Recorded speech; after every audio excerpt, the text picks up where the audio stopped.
Dade, and Broward counties for the last 25 years. The practice of medicine is changing dramatically. All County Healthcare, Inc. still does it the old-fashioned way, where our nurses and healthcare professionals come into your home to service your medical needs, providing you the fastest and best care possible. For more information, call 954-717-7027. And remember, Medicare Home Care is covered by Part A of Medicare with no out-of-pocket cost to you. It's your decision, and only your decision, on what healthcare agency you use. Call today. All County Home Health Care, Inc. at 954-717-7027. License 200999096. Getting older is not for sissies. That's what one of my patients says. And it's funny, but it's true. Live long.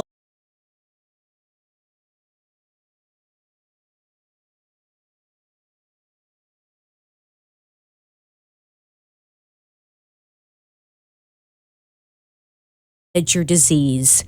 We make sure you know how to take your medications and how to recognize signs and symptoms before requiring hospitalization, no matter how many visits it takes. You didn't move to Florida to be sick. You moved here to enjoy the rest of your life. And that's exactly what our team of nurses, therapists, and aides at All County Healthcare help you do. The opinions expressed on the following sponsored program are strictly those of the host, guests, and callers, and not necessarily those of this station, its staff, management, or sponsors. Amp2.tv presents You and Your Doctor, teaching you to live a longer and healthier life. Proudly sponsored by All County Healthcare, where people are the heart of our business. All County Healthcare is a Medicare certified agency where one call will service all your home care health needs. For more information, call 954-717-7027 or visit our website, allcountyhealthcare.com. Now, let's get informed to living a longer and healthier life. Here is your host for today's show. Just so I can... Hi, welcome to You and Your Doctor, where we teach you how to live a longer and healthier life, sponsored by All County Healthcare, a Medicare certified agency. I'm Felice Minkin, and I'm your integrative nutrition, health, and wellness coach, and I'm filling in today for Lorena Anderson. You can find us on 1470 AM and 95.3 FM from 6 to 7 every Tuesday. If you miss us from 6 to 7, the show is repeated next week at 11 a.m. and 3 p.m. on Tuesday. Give us a call if you have any questions. Call us on the show. We'd love to hear from you, 888-565-1470. And if you have questions after the show, I invite you to call Maddie at 954-717-7027. You can also watch us on All County Healthcare live streaming on their website or on Facebook.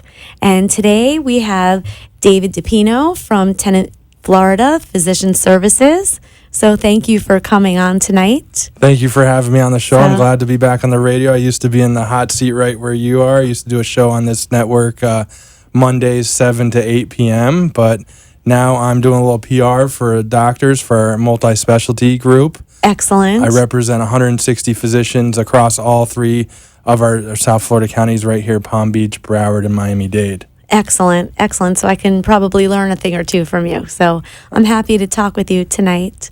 So, okay, so you're in 3 different counties. And how many different locations are there in the 3 counties? Well, we have about 60 doctor's offices. And although we have 160 physicians, we have a few of the specialists in together. So that's why there's only 60 offices. Only 60 offices. Well, actually that's a lot. Yeah, I was just going to say. It's a lot to manage. Yeah, and Tenant Florida Physician Services, or TFPS for short, our website actually is tfpsdocs.com. Okay. It's a good way to see all the specialized care that we do and also primary care. But, yeah, we have 160 physicians, everything ranging from cardiology, neurology, interventional neurology, where they, take blood clots out of the brain for, a stroke, orthopedic surgery, Amazing. Primary care, so internal medicine, family practice, OBGYN, endocrinology, and everything else in Oh my between. gosh. So you can really have all of your doctors in one spot, essentially. And I'm assuming, but I don't really know, do the doctors mostly all know each other? Do they refer to each other? Because I think that one of the best ways that you can one of the better ways you can have healthcare is when your doctors communicate with each other. So I would think it would be easier if they're all in the same computer system and easier to send documents and test results and whatnot. Definitely, and, Yeah. and TFPS is great about that. They cross refer. They use each other's expertise. They're not shy to call one another whatever they have to do, or if it's specific and it needs to go out of network. They use other hospital systems here in South Florida. Everyone's working together when it comes to that type of care, like trauma care, or if it's a life or death situation. Excellent. Definitely they'll reach out a network. Yeah. So and that goes for, like I said, all the hospital systems in South Florida. So that's great. So are you also affiliated with most of the hospitals in the area? Yes, we have 10 hospitals in South Florida. Okay. So in Palm Beach County, we have Palm Beach Gardens Medical Center, St. Mary's Medical Center, which is a level 1 trauma center, Delray Medical Center, which is also a level 1 trauma center. Yes. Good Samaritan Medical Center in West Palm Beach, and West Boca Medical Center. In Broward County, we have Florida Medical Center and campus in North Shore. And then in Miami-Dade County, we have Palmetto General Hospital, Hialeah Hospital, North Shore Medical Center in Miami, and Coral Gables Hospital. And then last but not least, I didn't mention it, but at St. Mary's Medical Center, we have Palm Beach Children's Hospital as well. So technically it's 11 hospitals, but they say 10 because the one at St. Mary's on the same campus. Okay. Okay. Yeah, it's a huge hospital group. That's amazing. Definitely. So, and I'm assuming that you take most insurances, or is that not really? Definitely, true? yeah. Okay. They can. I'm afraid to ask. Oh yeah. Definitely. The best way to check it out is to go on tfpsdocs.com. Okay. All of our doctors are there. Their info's there. We can just call up the office and just make sure, But yeah, we take all insurances. Take all we're insurances. second Okay. biggest hospital group in the United States. So Amazing. So you're not just in South Florida, since you're one of you said the second largest group second largest. in the United States. So I take it that you're everywhere. Yeah, a lot of hospitals in California. We're based in Texas. Tenet Health is based in Dallas, Texas. A lot of hospitals in Texas. What we call the coastal region. So the Carolinas and Georgia, and then Massachusetts as well. I haven't been there, but I believe we even have a group in Tennessee, and then we have an ambulatory surgery center in the United Kingdom. What does that mean? That's where surgery is done. Actually, right there. Okay. At the surgery center, and normally it's the same day surgeries kind of Okay. thing. Oh, yeah. I So think it's there's more like 6 an of them in the United outpatient? Kingdom. I haven't been there either yet though. So You need to go visit. Yeah, I'm ready Make it to a go. little work Across the play pond. vacation. Yeah, right? outpatient surgery. So it's like an outpatient surgery. Definitely. Okay, well, thank you, David. That's Thank you awesome. for the opportunity. Yeah, this is great. The services are well-rounded. You can have all of your doctors in one place. Do you want to leave a phone number or a website before we go to break? Sure, yeah. tfpsdocs.com, really easy website, or 1-866-654-2362. Excellent.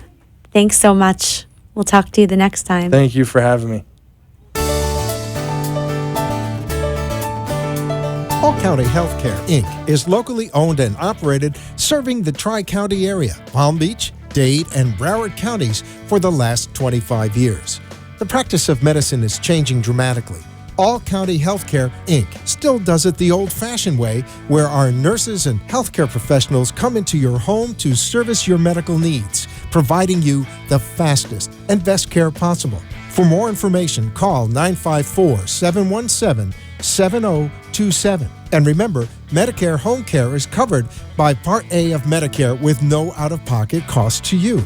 It's your decision, and only your decision, on what healthcare agency you use. Call today. All County Home Health Care, Inc. at 954-717-7027.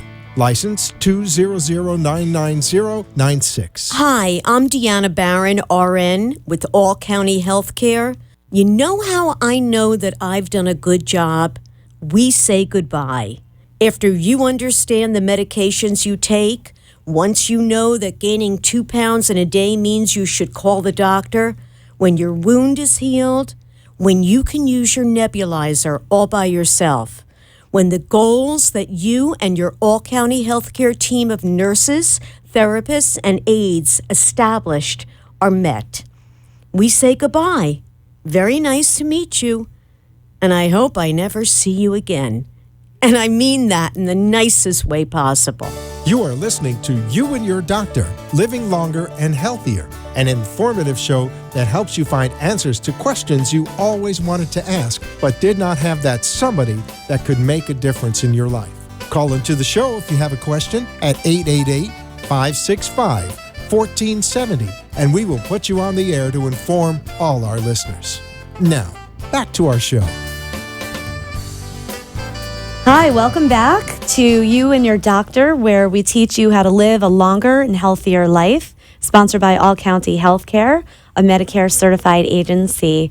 I'm Felice Minkin, your integrative nutrition, health, and wellness coach, filling in for Lorena Anderson. Find us on 1470 AM and 95.3 FM, 6 to 7 every Tuesday. And if you miss us at 6, you can see this show next week on Tuesday at 11 and 3 is the replay. We'd love for you to call into the show today, 888-565-1470 with any questions. And if you have questions after the show, call Maddie at 954-717-7027 and watch us live streaming on Facebook at All County Healthcare. So tonight we have Dr. Joseph Ricotta. Thank you for coming in today. Thanks You're for a having very me. busy guy. You're welcome. I'd love to hear about what you do. You're a vascular surgeon. So I'd love to hear about, first of all, what made you become a doctor? And then second, how did you choose the specialty of vascular health? So that's a good question. I grew up around medicine and surgery. So my father is a vascular surgeon. Okay. And his father was a general surgeon. And I had sort of always grown up around it. When I was a kid, 6, 7, 8 years old, I used to carry my grandfather's black bag. He used to make house calls. And I used to carry the black bag with him when he would go see the patients at their homes. And so I started seeing that when I was a kid. And then when I was a teenager, in high school and in my college years, I would go into the operating room and watch my dad do surgeries and sort of make rounds with him. And so I was always exposed to that from a young age and saw the joy that it brought to both my father and grandfather, and I wanted to do the same thing. That's amazing. That's was not what I was expecting, and that is so refreshing because to me it feels like it's coming, well, no pun intended, but it's coming from your heart, and the fact that you grew up around it and it brought you joy. A lot of times when people have careers or whatever in their family, sometimes they go the opposite direction. They want to be, and instead you found the love for it and that you saw the joy from your grandfather to your father. So that's amazing. So I'm sure that you're bringing that to your patients and they feel it, which is why you're super busy. Yeah. So that's excellent. Can you talk about the significance of vascular health for people who might not have a big overview? Sure, yeah. idea? So I mean, vascular surgery treats all of the blood vessels outside of the heart and outside of the brain. So every other blood vessel in your body, every other artery in your vein, and every other artery and vein in your body other than the heart and the brain, we take care of. Mm-hmm. And so that may mean problems with your veins and varicose veins and blood clots in your veins. It may mean blockages in your leg arteries. It may mean blockages in your carotid arteries, your neck arteries that causes stroke. It may mean aneurysms. And so we take care of all of those things. And I think that, just like any other cardiovascular problem, the risk factors for that would be, cholesterol and high blood pressure and smoking, diabetes. Those are the 4 main risk factors. Oh, yeah. So at what point do the patients come to you? Are they coming to you earlier when they're still well and trying to prevent by maintaining their proper blood pressure and cholesterol and the other things you just mentioned? Or are they already super sick by the time they get to you? So there's a spectrum, of course. We get some people at the beginning stages of having some vascular issues, and we get some people at the late, more complicated, sort of more severe stages. And the nice thing about it is that we take care of that whole spectrum from the beginning to the end. Excellent. We can do everything as vascular surgeons. We can manage the medicines and take care of people with medicines if that's what they need. Okay. If they need surgery, then we obviously can do the surgery. And the other thing we do are the minimally invasive endovascular techniques, where we can fix things instead of making a big cut in the abdomen or in the neck or in the leg. We can fix things through a little puncture in the groin and go in with a catheter and a balloon and a stent and fix things from the inside, if you will. That's why it's called endovascular, inside the vessel. Inside the vessel. So we can sort of do all three of those things in one place. Excellent.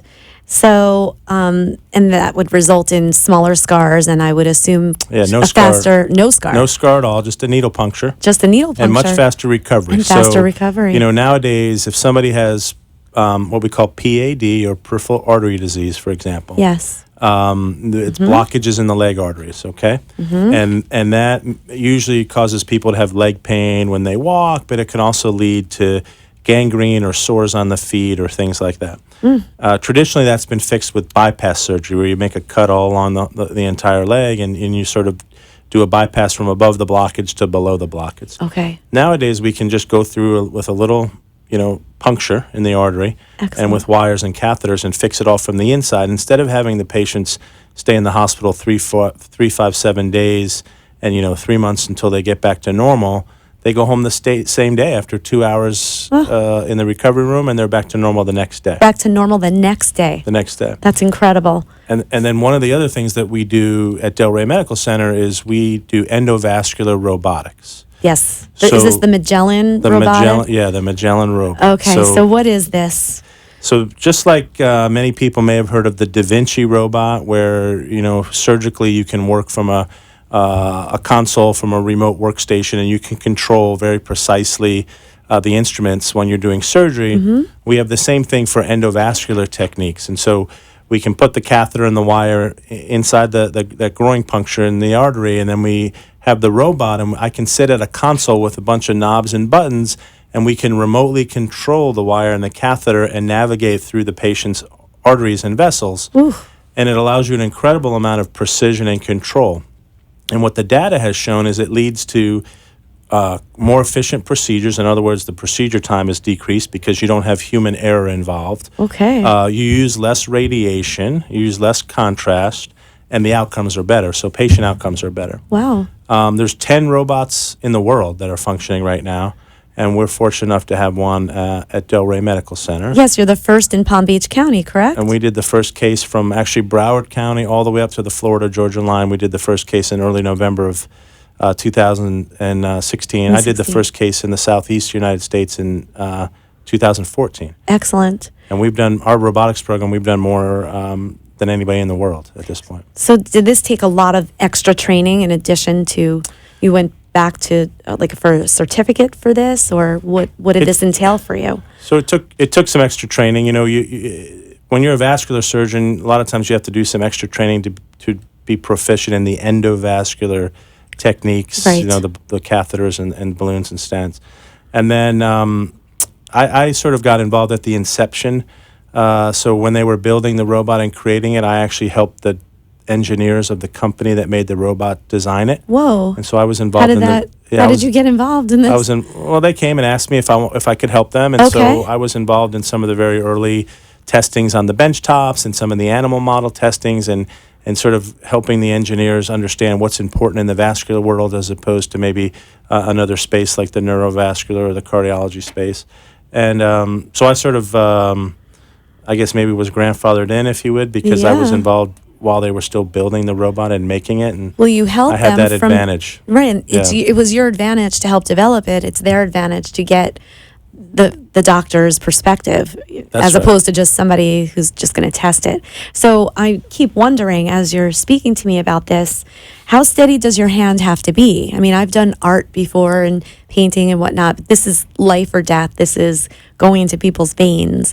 And I know you said that it's very accurate because it's a robot and whatnot, but how steady do your hands actually have to be for this? I mean, surgeons' hands are usually pretty steady in general, right? And most surgeons, if they've gotten to this point are good operators and have good hands. But at the end of the day, we're all human.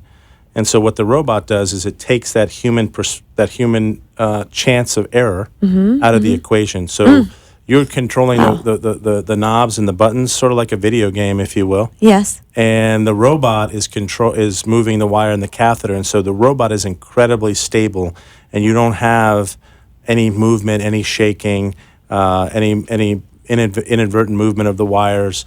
And one thing that the robot can do, and it's hard maybe for a lot of people to understand this, but when you're manipulating a wire and a catheter manually with your hands inside of a blood vessel, sometimes you could scrape against the wall of the artery and maybe knock off a piece of calcium or something like that. The robot stays very steady inside the center of the blood vessel, so it doesn't have what we call vessel wall trauma, or it doesn't scrape the inside of the blood vessel at all. It stays in the center, it doesn't move. And so that's the advantage that it has over manual manipulation. Amazing. It's almost difficult to imagine the minuscule micro size that we're talking about, and that it can actually not hit the vascular wall at all. So it can go down through 1 millimeter arteries. So you can go from the head all the way down to your big toe through little 1 millimeter vessels with a wire and a catheter. It's incredible. I know that, there's a lot of talk in the health and wellness world about, technology and the we get, don't sleep with the phone next to your head and all of this stuff. But this is the positive side of what's going on with technology, and you are making people's lives easier, and you're saving lives, and you're doing it at a better rate with this. I think that's amazing. And is the recovery time less than it has been in the past? So when you do it with when you do things robotically, again, the procedure times are shorter, and you use less radiation, because we have to use X-ray to look at the screen to do our procedure, so you use less of that. So the patient gets less radiation. The patient gets less contrast, because you have to use a little dye. Right. So the patient gets less dye and a shorter procedure time. So all that translates into quicker recovery. So instead of maybe when you do it manually, a patient may stay overnight, maybe they'll go home, maybe they stay overnight. When you do it robotically, they all go home the same day within a couple hours. Amazing. And who are the candidates for this procedure? Pretty much anybody that has vascular disease. Anybody? Basically. Anybody that has vascular disease has the potential to be a candidate for the robotic procedures. Excellent. And I wanted to also ask you about VenaSeal closure system. Sure. What is this, and what does it treat? So that's another new technology. So VenaSeal, venous insufficiency is a problem with the veins. So the veins take the blood from the feet up to the heart. The arteries take the blood from the heart to the feet. The veins take the blood back to the heart. And the veins have little valves on them or in them. And as the blood goes through, the valves close to keep it a one-way system up. If the valves become leaky, they don't close well, the blood will leak down the wrong way, and it pools in your legs. And it can cause heaviness, tiredness, achiness of your legs, swelling, discoloration. It can cause spider veins or varicose veins. Even restless leg syndrome. The old-fashioned way to treat this problem is what we call vein stripping, where you take the bad vein out, the vein that's leaky out, under general anesthesia, make a cut in the leg, and basically pull the bad vein out of the leg. And you have to stay overnight in the hospital, and it's a morbid procedure, a lot of pain and bruising and things. Sounds like it. Nowadays, we can do everything in the office, okay? And instead of taking the veins out of the leg, you can close the vein down. And one of the new ways to close it down is with VenaSeal. And VenaSeal is basically like a super glue. Another way that a lot of people use is what's called ablation, which a lot of people know that term, which is heat. So you can either heat close the vein down, or you can glue the vein. So the heat would be almost like you're sealing it together with heat, it shut with the way we do with plastic bags, right? Right. Basically cauterizing the vein. And then VenaSeal. VenaSeal, you inject this polymer. That's an adhesive, and it's really like a glue, and you glue it shut. But the big advantage to VenaSeal is with the heat, you have to get a bunch of numbing shots to have the heat done. You have to wear a wrap or compression stockings after the procedure for 2 weeks, and you can't exercise for 2 weeks. Wow. And usually you do one leg at a time if you have it in both legs. With the VenaSeal, you do all the veins at once, both legs at the same time, no needle sticks at all, 0. No wraps, no stockings, and you can even exercise the same day. So you walk out of the office, You can go play tennis. What? You can go play golf. Are You you can go jog 5 miles. There's no limitations at all, no The restrictions. same day? Same day. So, okay. I had a triathlete that had it done in the morning, and he was doing his, 16 workout. miles or whatever he does in the afternoon, just like normal with no problem. That's incredible. So, what happens with the glue? Does it eventually melt or get degenerate and come out of your system, or is it there for the duration? Do they see it at the airport when you go through the X-ray? So that's an excellent question. So the glue is an inert substance, doesn't Okay. go away, it stays there forever. Okay. This glue is actually not this specific one, but adhesives in general have been around since the 1950s. Oh. And we use them for brain aneurysms and aortic aneurysms and things called AV malformation. So we use it in other parts of the body. Mm-hmm. It's new for the veins. And it's a special type of glue that we use for the veins. Mm-hmm. And it stays there. It glues the veins shut. It doesn't interact with anything in your body. It doesn't dissolve. It stays there forever and keeps the vein closed. Okay. So is there a chance of an allergy? Do people get tested like first or? Yeah, that's a really good question, actually. So it has acrylic in it. So I always Okay. ask patients if they've ever had acrylic nails, fake nails, if they've ever had an issue. Okay. And then anybody that's ever had an adhesive allergy, like if they've had a bad reaction to tape or any adhesive in the past, then we usually do a skin test. Okay. And we just take a sample of the venous seal and we do a little skin test to see if they have a reaction. If there's a minor. a true allergy to it, what the component is called cyanoacrylate. Okay. And a true allergy to cyanoacrylate is very rare, but Very rare. But it's not 0%. So we do ask about that, and if it's a question, we always do a skin test. Yeah, that's great. Yeah, because I know sometimes some people are more highly allergic than others. It happens. As a health coach, I see that with food sensitivities Yeah, and that kind of absolutely. thing. So just made me very curious. So how prevalent is venous reflux disease? That's Is it? another great question? So 30 million people in the United States, 30 million people in the United 30 States million people. have venous insufficiency or venous reflux. And only about little less than 2 million get diagnosed and treated with it because the awareness is very poor, not only amongst the community, but also amongst healthcare providers.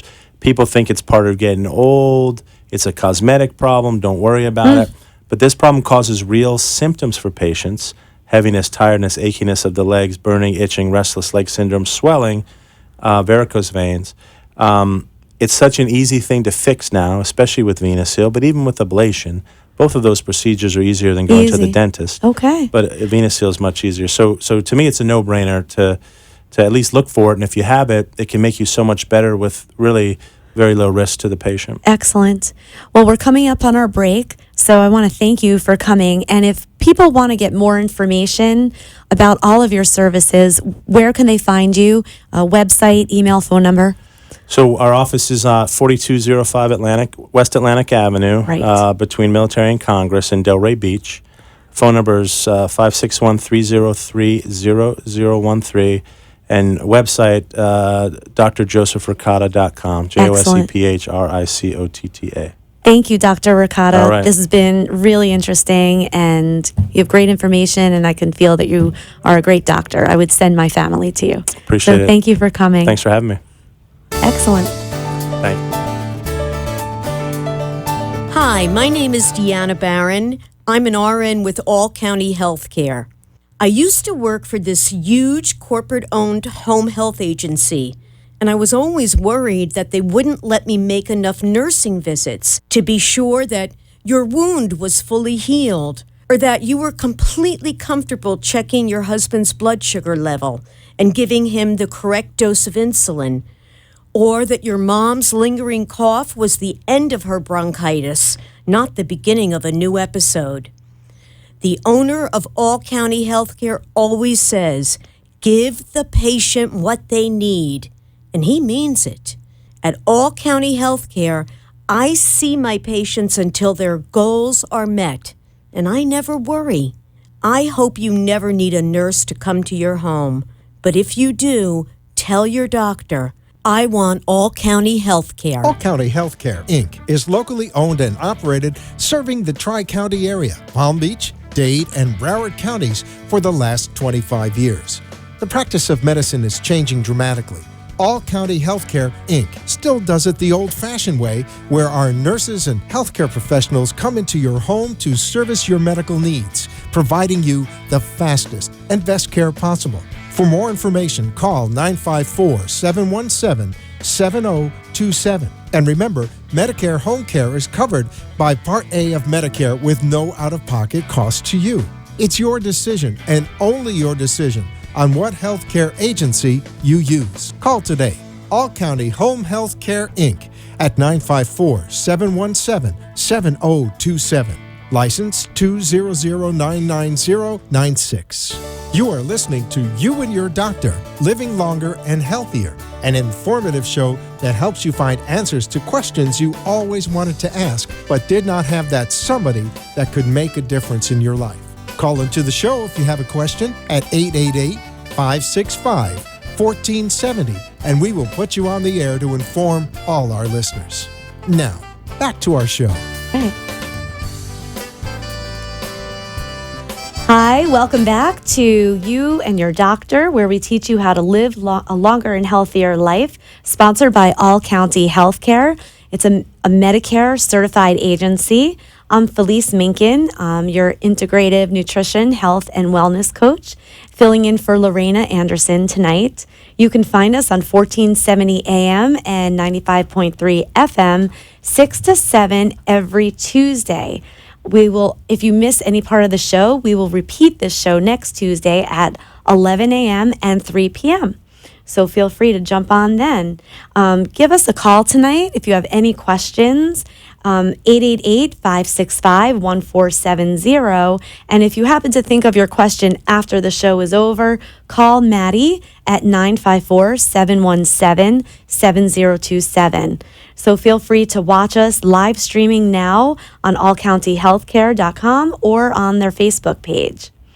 So thank you. We have tonight Dr. David Coykendall, and I want to thank you for coming. You came all the way from Palm Beach Gardens, which during rush hour time can be a challenge. So thanks for having me. Yeah, of course. Traffic wasn't too bad. Excellent. You got a little blessed with that. So I wanted to talk to you about what you do, where you come from. I see that you went to medical school down here at Nova. So did you grow up in Florida? I was born and raised in Florida. I grew up in Jacksonville, actually, and went to medical school down here. Excellent. Did all my training in South Carolina. In South Carolina. And came back, yeah. Excellent. So you left a little and came back. Did you have any... South Carolina doesn't get too much of a winter, does it? Did you experience any? A little. It was enough for me. Enough. A little better here. It's much better here. Yeah. Yeah. You made a good choice. Yeah. Well, this is great. So from the notes I've been reading about you, it's very interesting. You're a specialist in hernia surgery, correct? That's what I mean, do I know most that of. you're a general surgeon, but this is mostly what you do. And there's different types of hernias.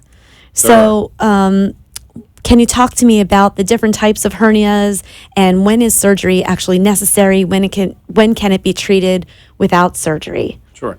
A hernia is essentially a hole in the abdominal wall. Let's bring the mic a little closer. We basically focus on two main types, either abdominal wall or ventral hernias would be one, and the other one is the groin or the inguinal hernia. Okay. Essentially, if someone has a very small inguinal or abdominal wall hernia, we can, and they're not symptomatic, meaning they don't see a bulge or they don't have any pain or discomfort, you can watch those. Okay. But typically, once the hernia becomes symptomatic, people notice a disfiguration or develop discomfort, then it becomes a symptomatic hernia, and we recommend repairing the hernia. There's different ways to approach different hernias. As someone who specializes in hernia, we can very small hole we can approach with simply a suture repair, very minimally invasive and even done in an open fashion. As they get more complex, we can do open. We can do laparoscopic surgery, which is essentially a bridge repair. Explain a little bit about laparoscopic for people that might not know what that is. And it depends on where the hernia is. In inguinal or groin hernias, that's sort of become the gold standard that we want a tension-free bridge repair over that hole or that defect. And so that's usually, as long as people haven't had a lot of abdominal operations in the past, that's usually the first choice for an inguinal or groin hernia, as far as it minimizes infection and it minimizes recurrence rates. With the abdominal wall or ventral hernias, it's a little bit different, and we can offer open or laparoscopic. For some people, laparoscopic is appropriate, and some people get open repairs. And Okay. with very large defects, we actually tend to do more open, and actually do an abdominal wall reconstruction. And so that's sort of sounds- a maximally invasive operation. Oh, yeah. But the idea with that is it allows the patient to regain the functionality of their abdominal wall, Okay. as Yeah. opposed to simply bridging a hole. And that depends on both the size of the hole, the comorbidities of the patient, and what the patient wants to get out of the operation. The 20-year-old that goes to the gym every day that's fit is going to tend to get a different operation than the older patient that's less functional. Okay. So not every hernia repair is this. It's not one size fits all, essentially. So that's very interesting, and it just leads me to back up a little bit in the sense we always talk about hernias. Everybody talks about hernias, but can you give the actual definition of a hernia? Sure. The definition is a hole or a defect in the abdominal wall. There are other types of hernias in the body. There are hiatal hernias, there are internal hernias. Essentially, the true definition is when something protrudes into a space that it's not supposed to be. Okay. A hiatal hernia would be where the stomach goes up into the chest. An internal hernia is a type of hernia where bowel slips through a hole through the mesentery or the blood Okay. supply to the bowel. Those are less known than the true. The abdominal wall hernia is simply a hole in the abdominal wall, Okay. whether it be in the groin or in the pelvis or in the more upper abdominal wall. So can a hernia be very dangerous? It can, Because I know sometimes people they live with the hernia for a while. I've known people who have been pregnant and then they end up with a hernia later. And as you said, like the bump that you can see in the belly, and then they just kind of watch it for a while and they don't do anything right away until sometimes even just cosmetically they want to get rid of it. But Exactly. at some point, is there actually danger, or does it just matter what area it's in that causes the danger? It can be between the two main abdominal wall types, the groin or the upper abdominal wall. The danger is if a piece of intestine or bowel gets stuck in the hole. Usually when they're small, that's hard to happen, but once they get to a certain size, it's certainly possible that the intestine can get stuck within the hole, and then the hernia becomes incarcerated. If it's incarcerated, that's okay. It just means it's stuck, as long as it doesn't become strangulated, which means it loses its blood supply. Blood supply. Once it loses its blood supply, then it's become strangulated, and that's a medical emergency. And so that's why we try to fix the hernia before it gets to that point, and then it's a medical emergency. Right. It's much more. There's much more morbidity and even mortality that can be associated with. Ooh, okay, so that's why you're monitoring it. And do people usually get to you at the point because they can see it on the outside, or meaning outside of your body, or do people come to you because their doctor discovered it through another way? Right. What is the most common way that you're finding people coming to you about this? Both ways. Some people don't. Both. Some people that I'd say most people notice it themselves, but certainly some of the smaller ones the primary care physician picks up on, and Okay. as long as they're functional and okay to undergo operation, as soon as they have a noticeable defect, it's usually advisable to get that fixed before it gets much worse. Or, Right. they get into the dreaded complications of hernias. And then as a health coach, I like to work with people with natural ways and how to do preventative health, whether it's physical, emotional, mental, whatever it is. Is there actually a way to prevent hernias? I Not can't think of one. necessarily. It's like I tell the patients all the time. It's sort of wear and tear. It's getting older. and tear. It's lifting weights. It's pregnancy. You mentioned is a big one. Any of those factors can certainly lead to the hernia. Once the hernia is there, once there's an actual hole, Yeah. it's not gonna go away. It's not gonna fill in. So like the way you, like, let's say that you're a weightlifter, if you lift weights more mindfully, let's say, because some people can go through, weight training like, or you can go through it, being mindful of your body. And can that prevent it?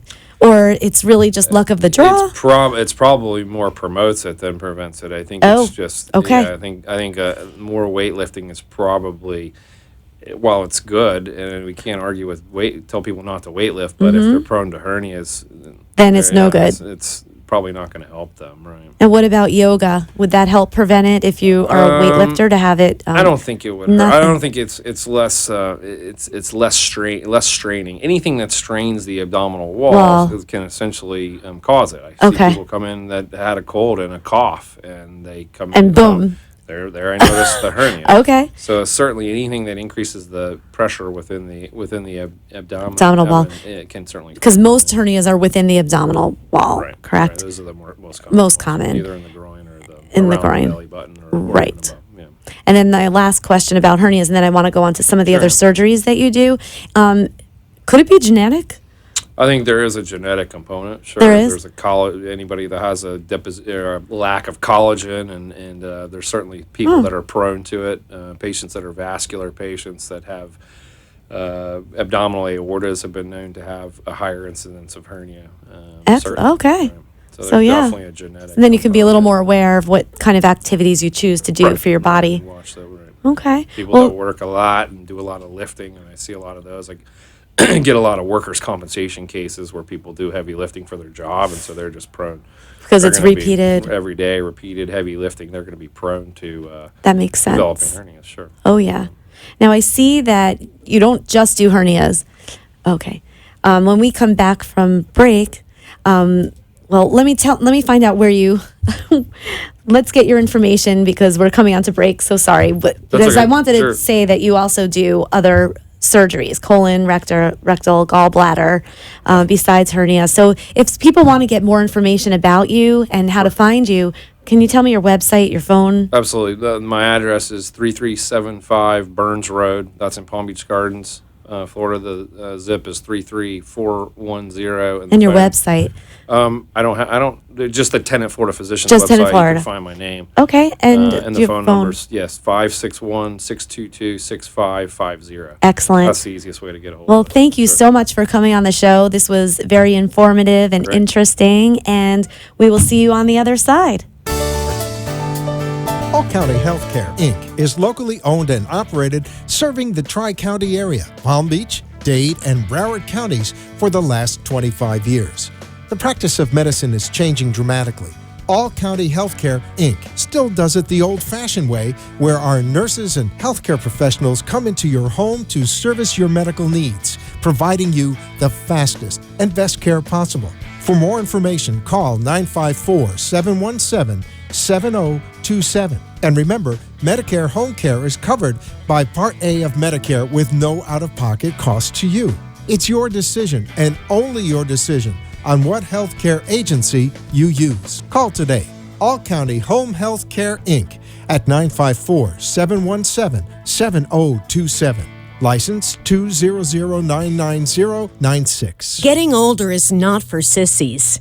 That's what one of my patients says. And it's funny, but it's true. Live long enough and you'll get arthritis, skin cancer, probably one of the common chronic diseases like CHF, COPD, diabetes. At All County Healthcare, we teach you how to manage your disease.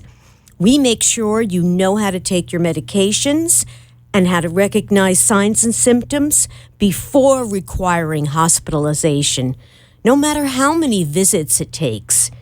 You didn't move to Florida to be sick. You moved here to enjoy the rest of your life. And that's exactly what our team of nurses, therapists, and aides at All County Healthcare help you do. You are listening to You and Your Doctor, Living Longer and Healthier, an informative show that helps you find answers to questions you always wanted to ask, but did not have that somebody that could make a difference in your life. Call into the show if you have a question at 888-565-1470, and we will put you on the air to inform all our listeners. Now, back to our show.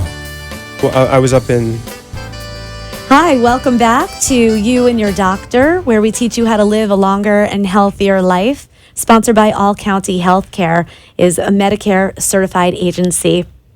You can find us on 1470 AM and 95.3 FM from 6 to 7 p.m. every Tuesday. If you miss part of the show, you can catch the rest of it the following Tuesday. So tonight's show will be repeated next week on Tuesday at 11 a.m. and 3 p.m. I am Felice Minkin, your integrative nutrition, health, and wellness coach, and I'm filling in for Lorena Anderson. We would love for you to call into the show and ask us some questions. So call us at 888-565-1470. And if you have questions after the show that you thought of later, I invite you to call Maddie at 954-717-7027. And right now we are live streaming on Facebook and at allcountyhealthcare.com. So right now we have Dr. Kahan. Yes. And thank you for coming. You're from South Florida Heart Institute, also with Tennant Hospital. Correct? Yep. And you're a cardiologist, and you have some very interesting training. You trained in New York, so that's not an easy place to be, and then also in Israel. Correct. Yes? Yes. So can we talk a little bit about that? Did you grow up here? Sure. Actually, I'm Canadian, so I grew You're up Canadian. in Toronto. Okay. And, I went to Israel because I wanted to travel while doing medical school. And, I went to Tel Aviv University, Yes. which is a fantastic school. Yes. Then went to St. Luke's Roosevelt in the city in Manhattan. Manhattan. And then went out to Long Island for my cardiology. So it's really been, sort of my training has been in 3 different countries mainly. And it was really interesting to get a different perspective on how those countries, view medicine, view healthcare, how they treat patients. Tell me a little bit about that. What differences did you see? I'm super interested. So in Canada, it's a completely socialized medicine. Right. Meaning you aren't even allowed to have a private doctor. There's no specialized services that you can purchase. And everyone is treated exactly the same. In Israel, they have a 2-tier system where they have private and socialized medicine. So you can work in private hospitals, which are, like America. And then in America, as we know, it's completely private. And these are, things are changing all the time. So how did you feel? Did you see that things were different with the patients? The way the patients reacted or the way the doctors reacted to the patients because of the system? Did you notice advantages and disadvantages, or do we not even want to go there? No, absolutely. So, in Canada with socialized medicine, it's great because, we can treat the poorest people exactly the same as the wealthiest, and it's based on, it's not based on any factors of money. Right. But then, you have extremely long wait lines. They can't offer all the services that we offer in America, and they definitely don't have sort of the advanced medicine that we offer in the States. Not as advanced. Okay. Israel, I found that the patients were, a little more in tune with what was going on with their healthcare because they had a choice to make. They could either buy services or use the socialized system. Okay. So the patients were more educated on, their conditions and said, okay, for this, I'm going to go to this hospital that's private, or for this condition, I can just go to the regular So hospitals. they can do both. They could do They both. didn't have to choose one or the other. Correct. Okay. And here, I feel like, the patients get choices in terms of, who they can see, what they can see, but this is changing constantly, and as it's been in the news almost every day now. Yeah, well now it's everybody's. And, who knows what's going to people are losing sleep over this. Right, this time. right. Who knows what's going to end up happening with our healthcare system? Right. But obviously, we're very interested in it. You might have more patients coming in just because of the uproar with the healthcare system. People are getting very stressed. It could be, right? absolutely. It's unbelievable. Definitely. So okay, so tell me a little bit about. I know. I wanted to get your intake on this, or your take on this is what I mean. You're not a pediatric cardiologist, but we have been seeing on TV about Jimmy Kimmel's son. Right. Can you tell us a little bit about what his son had, and is that something that you treat down here in Florida? Sure, absolutely. So I think, I haven't read all the news on Jimmy Kimmel's son and what exactly he had, but from the description that I heard, he probably had a condition called tetralogy of Fallot. Yes. It's basically a genetic congenital heart disorder where one of your conduits to the rest of your body, specifically the lungs, is closed off, and the conduit to the rest of your body, specifically the aorta, is open to both the right and left side of the heart, which is extremely abnormal. It can be very dangerous, and most children, unless it's repaired, don't live very long. One of the things that I think people don't know about congenital heart disease is that there are significantly more adults with congenital heart disease than there are kids. So can this happen in adults also? This Right. particular, Well, that particular one, it would be unlikely for them to make it to adulthood without some sort of, interaction with a physician to, and it can't develop later. No, it can't develop later, but Okay. there are many, many, many different congenital heart conditions Okay. that do manifest themselves later in life. Okay. There's abnormal connections in both the tops and bottoms of the heart. There's switches going on where one of the conduits is switched to the other side. There's many, many different ones. In fact, 1 million Americans are actually living with a congenital heart defect and may not even know it. And so there are more adults than kids right now. And that's Yes. why we deal with this stuff. I do deal with this stuff We regularly. do deal with this Yeah. regularly. It's very interesting. A couple of things that you said just strike me. First of all, that you use the word conduit because, hearts basically, well, I don't want to say they work with electricity, but there is an electric current, correct? Yeah. Around the heart. Yes. That kind of has its foot in both worlds of, the alternative medicine world and allopathic world. So that's very interesting, I guess. And the other thing that was interesting is that there are, a lot of conditions that maybe are not detected for a long time or maybe never. I've Right. known people in my personal life that actually have passed away because it was undetected. And I know that I think heart disease is the number one killer in women, correct? Not breast cancer. Right. Heart disease is the number one killer overall. Overall? Yeah. Okay. I thought Yeah. it was in women only. No. So, of course, we want everybody to get their checkups and we want people to exercise and sleep right. I'm a health coach. I work with people on balancing their lives and maintaining their stress levels to keep it manageable. There's stress in life. We want stress in life because there's a lot of good things that come out of stress, but we want to be able to manage it. And do you recommend prevention to your patients, or by the time they come to you, is it you're already just in like fix you mode? Right. So I think, it's very interesting that on the one hand, you have heart disease being the number one killer, both men and women in the world. Mm-hmm. And on the other hand, I think I've read estimates of 80 to 90% of heart disease being preventable. 80 to 90%. Yeah. You hear that, people? So- 80 to 90% is preventable. Right. So let's talk about ways that we can. I mean, we want you to stay in business, but we want we want people to stay healthy. Right. Absolutely. I mean, one of the things we can talk about is cigarette smoking. Mm-hmm. Obviously people, it's been shown across the board that cigarette smoking is bad for people.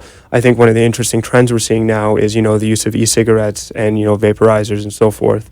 What is your And take on that? So I think the jury's still out on, whether it's actually going to be helpful. Mm-hmm. Obviously, if you're not burning something, like you're not burning tobacco leaf, you're not, creating that chemical reaction, you can eliminate that part of the health risk. But I think the jury's still out on whether it's going to actually lead to decreased deaths. And one of the things that I'm concerned with is I've read many articles now that, kids are taking these e-cigarettes up at a very young age. Teenagers, right? Young basically, teenagers. yeah. Mhm. And then I also read some alarming statistics that a lot of these teenagers are then transitioning into traditional tobacco products like cigarettes and cigars and that sort of serious? thing. Yeah. Because the whole point of them being developed is supposedly if you're inhaling just the vape, Right. they call it vapes, Right.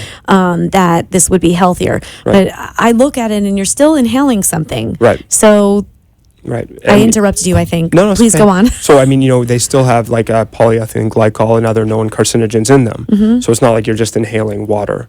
What about the ones that people say, it's coming from organic sources? Is that any better? Well, I'm not sure how you could, have that sort of reaction with organic sources. I'm not sure where they are getting that from. Again, there's no long-term studies on this, but there has been this huge explosion of it. Yeah. So it's very difficult to know at this time, what we're going to deal with. And I think 5 years down the line, 10 years down the line, we're going to start seeing the effects, either good or bad. Obviously, I hope that it's, lives up to its claim. But, I'm not sure that anyone can say that at this point. I think I would recommend pranayama instead. That's breathing and yoga. Yes. I think, why don't you just do a long inhale with just air? Right. But anyway, that's just my own personal opinion. Absolutely. And other preventatives, anything major that you really believe in, that you talk to your patients about, Right. and even ways of working with, let's say they, Sure. so this is a two-part question. Okay. Okay. So other preventatives is the first part. The second part is, okay, let's say they come to you and they're already having a condition and maybe they need a treatment or a procedure.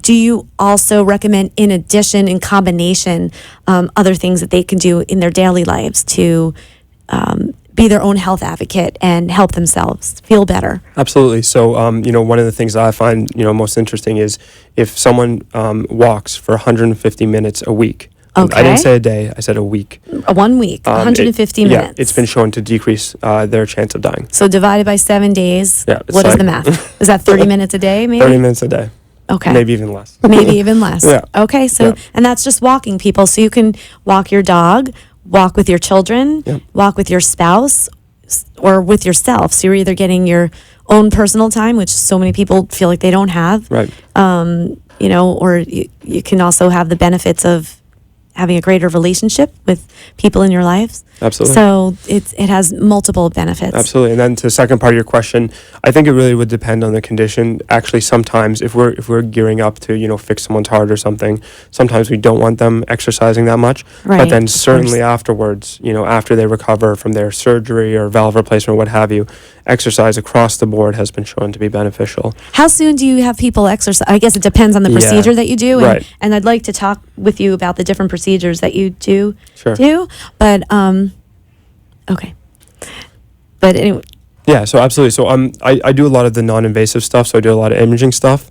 I'll do echocardiography, nuclear medicine, CT scans, and vascular imaging. So my patients recover immediately. okay. There's no problem. But within a Okay. larger group, we do all the valve replacements. I work closely with Dr. Ricotta, who you had on. Yes. And so So you guys work together. Yeah. All right. Well, this is great, and this goes so fast. It's so interesting. I apologize, but for people to get in touch with you, tell me your phone number, website. How do you want people to get in touch with you? Sure. So our office is located at 5035 Via Del Rey. Via Del Rey. Phone number is 561-637-8538. Excellent. And this is Dr. Kahan, Dr. Jonathan Kahan at the South Florida Heart Institute. So if you have any questions, please contact him. And this is another show done. So thank you for coming. And just remember that you can find us on 1470 AM, 95.3 FM. And if you missed any part of the show, log on or come on next Tuesday at 11 a.m. and 3 p.m. and catch up. And if you have any questions tonight, please call Maddie, 954-717-7027. Thanks to All County Healthcare. Thank you for letting us share with you a longer and healthier lifestyle. If you have a doctor or are a doctor and wish to be on the show, call AMP2 TV at 866-244-5422, and we will put you on the air as soon as possible. Tune in next week for more information on living longer and having a healthier life.